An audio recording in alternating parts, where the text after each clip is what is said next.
Hello ladies and gentlemen, our project is called Controllable Face Generation with Conditional Latent Models. We worked on exploring the possibility to produce high-quality face generation with transferring target attributes as a condition to the source image. The set of attributes could be very diverse, from the hair color, color of the skin, age, existence of the glasses, to the face position on the photo, represented as face key points. Choosing one of several attributes, one can transform source image to the desired output. Currently, there are a lot of generative models with different concepts and various architecture types, but for our opinion, it is possible to underline two main groups of modern models. First one is based on after-encoder training principles. These algorithms feed the data and model its distribution in the latent space, which could be represented as a complex manifold with the possibility to generate new samples modifying existing data points. The main drawback of these models is that such networks often suffer from weak reconstruction capability of generated samples due to a pixel-wise lossless optimization. And actually, it is not always clear how to add target conditioning on the latent code. The second well-known group of generative models, generative adversarial networks. It is a powerful tool for generating new samples from the latent noise. Their generated samples have nice resolution quality and generative capability as training procedure is fitting generator with discriminator. But these models have one obvious disadvantage. We sample new images from the noise without taking into account the specific of the source image. So we cannot say that these models solve our attributes transfer task. We specified the attributes which we want to transfer, hair color, gender, and face key points. We started our work from searching generative models with good performance in transferring. For this, we needed to prepare structured latent space in order to set experiments with GANs trained on the embeddings of our images. In order to perform non-trivial manipulations with face, we need to have such code in low-dimensional latent space that preserves a lot of information of the origin. One of the powerful methods of achieving these results is called adversarial constrained autoencoder interpolation. It imposes our latent space to be organized in such way that points lying on segments connecting latent codes can be meaningfully reconstructed, providing smooth semantical morphing. The underlying idea involves using a critic network which is trained to recognize the coefficient of a linear interpolation alpha. Meanwhile, autoencoder tries to make reconstructions of interpolations indistinguishable from original images. The adversarial game can be described with the following loss functions. We have implemented this concept, and in order to obtain more visually plausible reconstructions, we have used perceptual loss in combination with MSE. We see the smooth morphing produced by a K on the slide. Our preliminary goal is to build several baseline models which will transfer simple domain-specific attributes of a dataset and demonstrate the performance of considered approaches. After that, we can switch to more sophisticated tasks like key points transfer. We first consider using generative adversarial networks acting on the latent codes of images. As there is a wide variety of conditional architectures in GANs, we stop at the following models: Conditional GAN, also known as C-GAN, Auxiliary Classifier GAN, also known as SC-GAN, and C-GAN with Projection Discriminator. Despite the distinctions in architecture and adversarial objectives, the main difference is how every model wires the conditional information into the network. The majority of conditional GAN frameworks, for example C-GAN, use the conditional information by merely concatenating the encoder label representation to the feature vectors at some input or hidden layer. On the other hand, AC-GAN doesn't feed labels to the discriminator, but only uses those when calculating classification loss to force the generator to predict features recognized as the target class. Finally, C-GAN with projection discriminator modifies the conventional approach of the discriminator network for conditioning.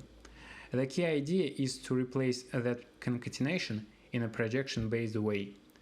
Therefore, discriminator now requires taking an inner product between the embedded condition vector and the feature vector. We conduct experiments on Celeb A dataset, manipulating the latent vectors which were obtained from ACAI model previously mentioned.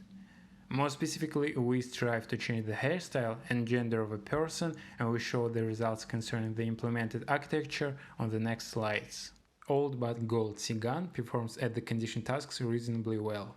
We can see hairstyle transfer learned on the latent codes over the images. Here the network associates blonde hair with the women, which is the bias of our dataset.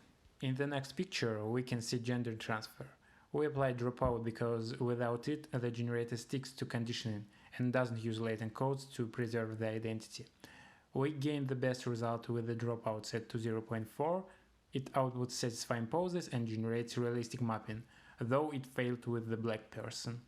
The reason for that could be the narrow representation of such samples in the data distribution. We also gain consistent results with AC gun and projection gun, which proves the concept of manipulating attributes in the latent space and generating realistic images with given conditional information. In pursuit of achieving GAN's generative potential and not sacrificing ability of autoencoding, a layer model was introduced. The authors built upon style GAN and adversarial autoencoders, proposing three core features. An intermediate latent space, which improves disentanglement properties, is used. In other words, the model is allowed to learn latent distribution from the data. Image distribution is learned via adversarial strategy, allowing not to use pixel-wise L2 loss, often leading to more blurry reconstruction. Reciprocity in the latent space is imposed to match the distributions of intermediate latent codes. It is essential to notice that unlike GANs or autoencoders, a layer consists of four parts that combine together form generator and discriminator. Top part of the figure represents sampling from noise. We start with a vector z and transform it into an intermediate latent code omega.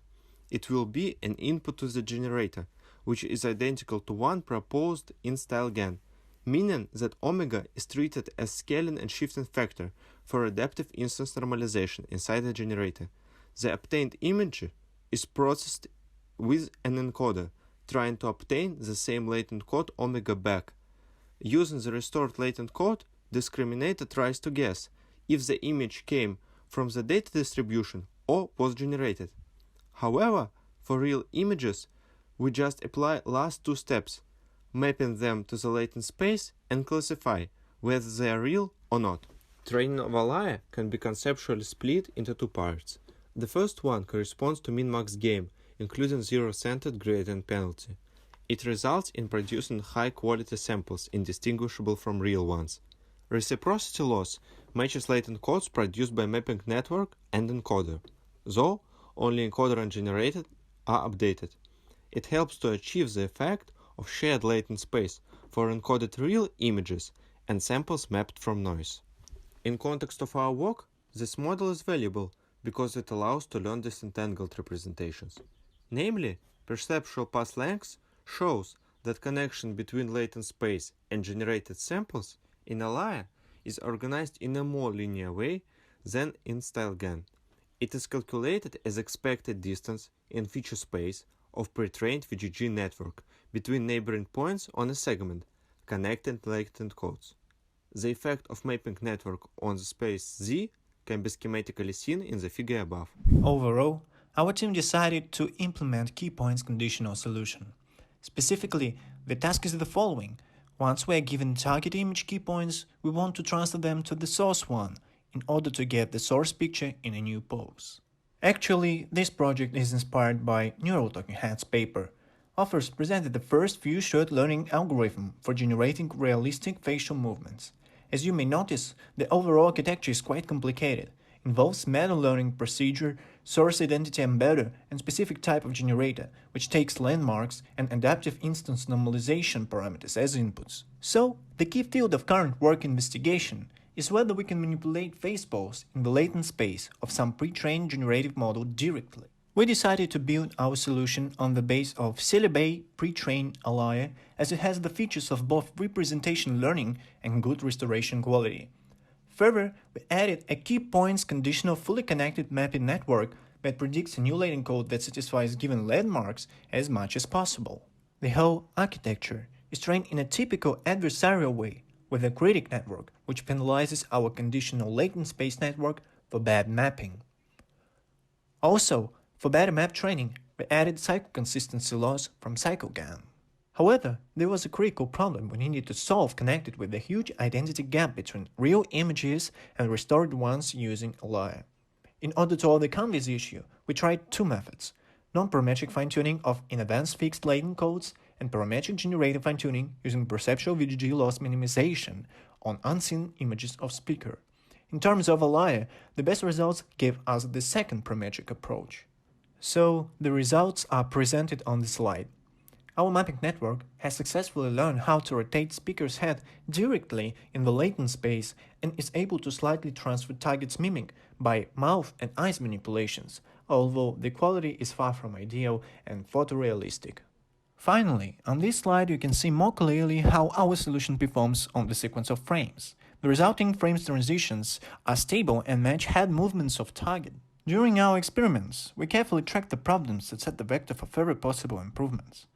Firstly, one should pay more attention to fine-tuning of unseen speaker. We have captured clear dependence between restoration quality and key points transfer.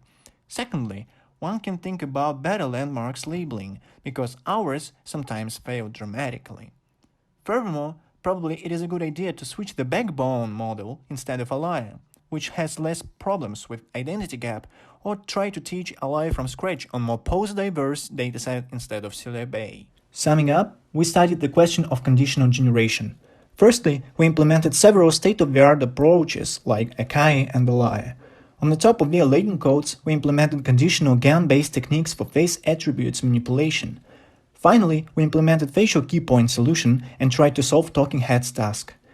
All the experiments clearly showed the importance of unsupervised disentangled representation learning research. Thank you for your attention.